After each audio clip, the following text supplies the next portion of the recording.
Hello. Want to make sure your LMS tracks learner progress in RISE 360? In this video, you'll learn how to set up course completion tracking. First, open your course in RISE 360. Next, click Publish in the top menu. Then go to the LMS tab.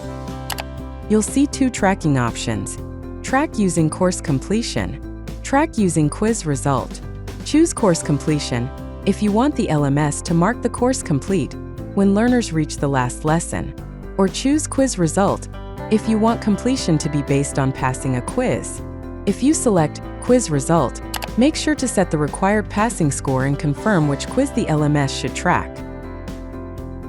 After setting your tracking option, select the correct LMS export type, like SCORM 1.2 or XAPI. Finally, click Publish to download your course package.